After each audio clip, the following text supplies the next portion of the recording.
Assalamualaikum warahmatullahi wabarakatuh. Apa kabar anak-anak? Alhamdulillah, kita ketemu lagi untuk pelajaran PAI. Dan ini Bapak akan membahas tentang pelajaran Al-Quran Hadis. Ya. Pertemuan kali ini kita akan membahas 3 surat. Ya. Yang pertama kita akan membahas surat Al-Kafirun. Nah, anak-anak, sebelum kita berlanjut, mari kita sama-sama membaca Al-Kafirun ya. Insya Allah mudah-mudahan kalian sudah hafal. Kalau bagi yang belum hafal, boleh lihat di buku di halaman 3. Ya. Bismillahirrahmanirrahim. Qul ya ayyuhal kafirun la a'budu ma ta'budun wa la antum 'abiduna ma a'bud wa la ana 'abidum ma abattum wa la antum 'abiduna ma a'bud lakum dinukum waliyadin. Shadaqallahul azim. Baik anak-anak, alhamdulillah itu adalah surat Al-Kafirun yang insya Allah kita akan bahas. Anak-anak, di dalam pelajaran Al-Quran hadis ini kita cukup membahas 5 poin. Yang pertama ayatnya, jumlah ayatnya. Kemudian yang kedua artinya. Yang ketiga urutannya dalam Al-Quran. Yang keempat golongan surat yang ada di Al-Quran. Dan yang kelima adalah kandungan isi surat tersebut. Baik. Yang pertama, surat Al-Kafirun ada berapa ayat anak-anak? Iya, betul. Ada 6 ayat ya. Terus artinya apa Al-Kafirun itu? Oh, pintar. Orang-orang kafir artinya ya. Dan di dalam Al-Quran surat Al-Kafirun diurutan berapa? Ayo. Iya, benar. Di urutan 109. Dan dia tergolong surat apa? Iya, betul, surat Makkiyah. Jadi dalam Al-Quran ada 2 golongan surat. Ada surat Makkiyah dan surat Madaniyah. Surat Makkiyah itu apa sih? Surat Makkiyah itu surat yang turun sebelum baginda Rasul hijrah ke Madinah. Ya, seperti itu. Nah, terus apa sih isi kandungan surat Al-Kafirun itu? Nah, isi kandungannya boleh kalian lihat di halaman 7 ya, di buku kalian. Nah, di situ dijelaskan bahwa kandungan surat Al-Kafirun adalah suatu penolakan ajakan dari orang-orang kafir. Apa sih ajakan mereka? Yang pastinya orang-orang kafir itu ajakan apa sih yang jelek-jelek. Tapi di sini mereka punya siasat. Dia seakan-akan mengajak yang baik-baik. Jadi pada suatu riwayat dijelaskan bahwa baginda Rasul dipanggil oleh orang kafir untuk berunding. Ya. Jadi gini, wahai Rasul, wahai Muhammad gitu. Wahai Muhammad, gimana nih? Saya punya ide, kata orang kafir begitu, ya. Saya punya ide. Gimana kalau setahun ini kami orang-orang kafir Quraisy ikut agama kamu yang kamu ajarkan. Nah, setahun kemudian kamu dan pengikut kamu ngikut ajaran kami. Gimana? Setuju? Nah, disitulah Allah langsung menurunkan surat Al-Kafirun ya, yang menjelaskan bahwa penolakan tentang ajakan orang-orang kafir ya. Yang tepatnya di ayat ke-6, lakum dinukum waliyadin. Bagimu agamamu, bagiku agamaku. Jadi situ jelas tegas bahwa di dalam ajaran agama kita tidak boleh mencampur adukan. Kalian sudah ketahui bahwa di Indonesia ini agama ada bermacam-macam.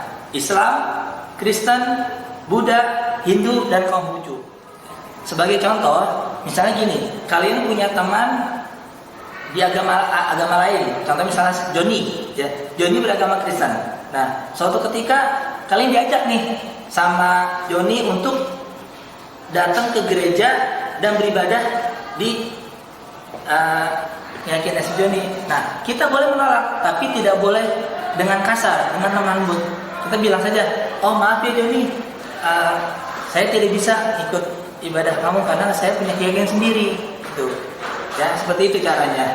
Jadi, karena di agama kami tidak boleh mencampur adukan.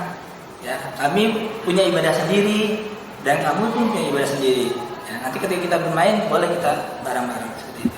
Ya anak-anak, demikian pembahasan tentang surat Al-Kafirun yang Bapak dapat sampaikan, dan kita lanjut ya anak-anak ke bab kedua, yaitu surat Al-Maun. Silakan kalian boleh buka di halaman 14. Sudah?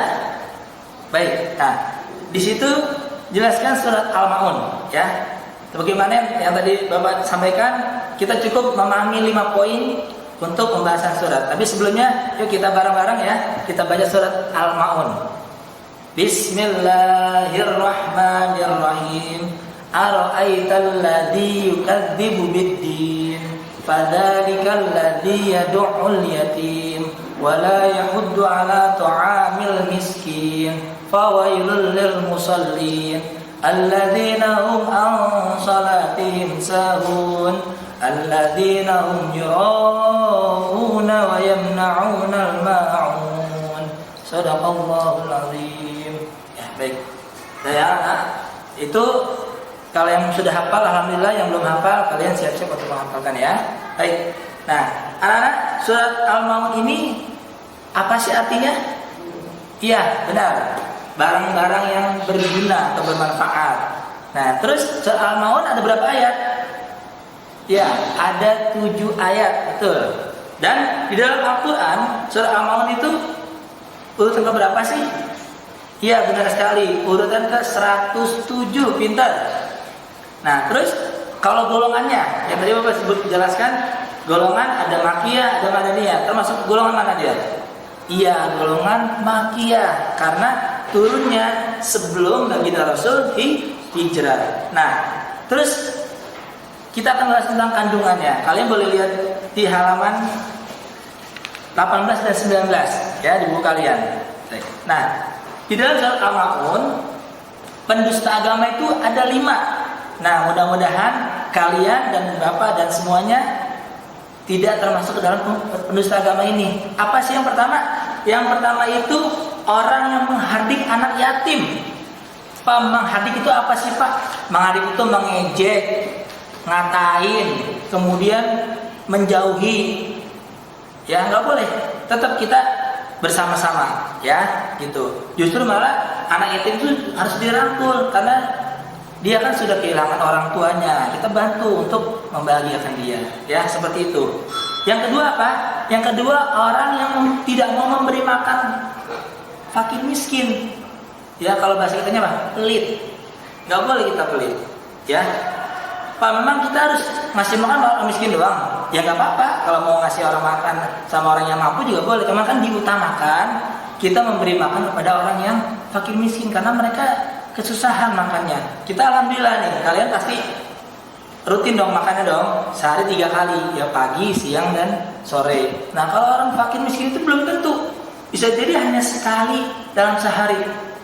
Oleh karena itu Islam mengajarkan untuk saling berbagi, ya, baik berupa makanan langsung ataupun berupa uang, ya, bisa dibelikan oleh orang fakir miskin tersebut, ya.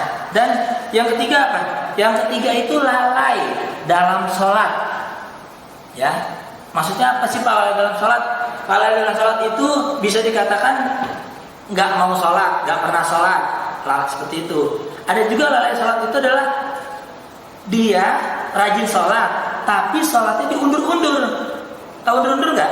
Misalnya sholat subuh, misalnya sekarang jam 4:40. Nah, kita sholatnya jam 5:30 atau jam 6, itu nggak boleh, ya. Nah, kemudian sholat zuhur jam 12, tapi nanti kita sholatnya jam 2:30. Itu yang disebut lalai dalam sholatnya. Dan di situ dijelaskan kalau orang yang lalai dalam sholatnya itu akan mendapat kecelakaan, ya, celaka. Oleh karena itu kalian kalau masih ada kesempatan utamakan. Kalian lagi main atau lagi bantu orang tua, ketika dengan azan segera izin sama orang tuanya untuk sholat terlebih dahulu, ya anak-anak ya. Terus apalagi berbuat riya, itu yang keempat yang termasuk pendusta agama. Berbuat riya itu apa sih? Berbuat riya itu dia beribadah kepada Allah tapi niatnya ingin dipuji, ya. Misalnya nih contoh, Bapak nih sholat ya, Bapak sholat. Nah, ketika Bapak dilihat sama teman Bapak sholatnya sebagus mungkin. Tapi kita sholat sendirian buru-buru sholatnya. Nah itu yang nggak boleh ya anak-anak ya. Jadi kita tidak boleh berbuat ria. Atau misalnya kita membantu orang nolong orang supaya orang itu memuji kita. Ini anak teman-teman, nih saya membantu dia ya. Saya ngasih uang 10.000 nih ya. Nah terus teman-teman memuji. Nah itu disebut ria. Jangan seperti itu anak-anak ya. Kalau mau menolong, tolonglah dengan baik. Justru dalam suatu hadis ada yang menyatakan, berilah dengan tangan kanan sehingga tangan kirimu tidak kelihatan. Maksudnya apa? Maksudnya kita memberi jangan sampai dipuji oleh orang lain, ya. Karena kalau dipuji khawatir timbul sifat ria itu, ya. Dan yang terakhir, enggan memberi bantuan atau memberi menolong, ya. Itu yang termasuk pendusta agama, ya, anak-anak. Baik, itu saja untuk penjelasan tentang surat Al-Maun. Semoga kalian paham. Kalau saya tidak paham, boleh nanti kabari Bapak apa saja yang mau ditanyakan ya. Kita lanjut ke bab selanjutnya yaitu surat At-Takatsur. Ya anak-anak ya. Langsung kalian buka di halaman 25. Silakan buka. Sudah? Baik ya. Halaman 25. Kita langsung saja ke halaman 26-nya karena di situ ada teks surat At-Takatsur. Ya, kita baca bersama-sama sayang ya. Ya.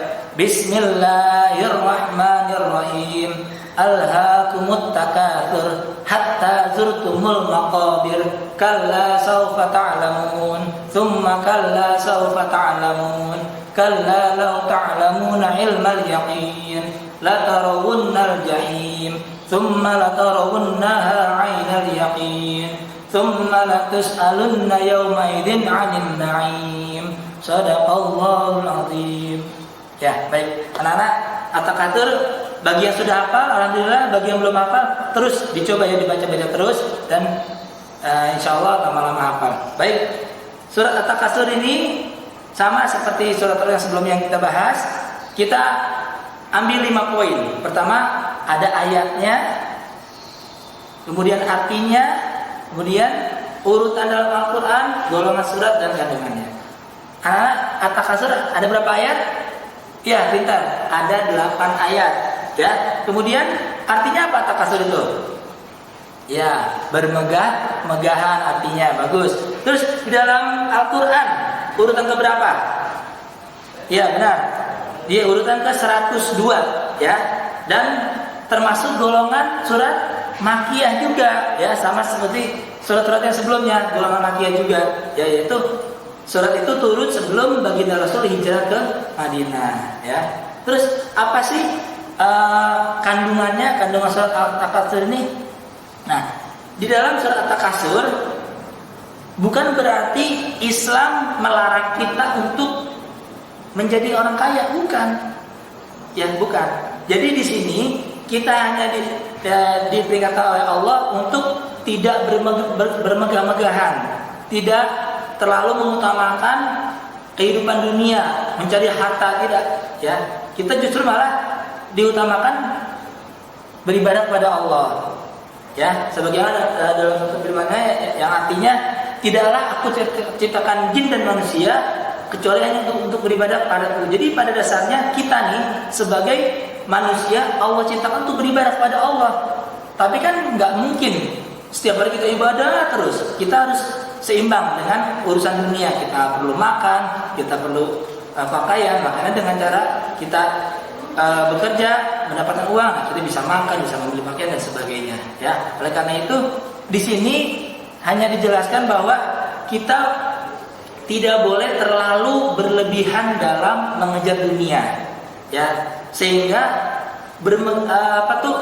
bermegah-megahan, ya, timbul sifat sombong. Itu yang Allah khawatirkan. Oleh karena itu di dalam Al-Quran ini kita diperingatkan untuk tidak bermegah-megahan, ya. Tetap dunia kita kejar, akhirat juga tetap dikerjakan karena itu yang utama. Ya, baik anak-anak, itu saja yang Bapak sampaikan. Untuk selanjutnya kalau memang ada pertanyaan yang belum jelas, boleh kalian kabari Bapak, ya. Terima kasih. Assalamualaikum warahmatullahi wabarakatuh. Dadah.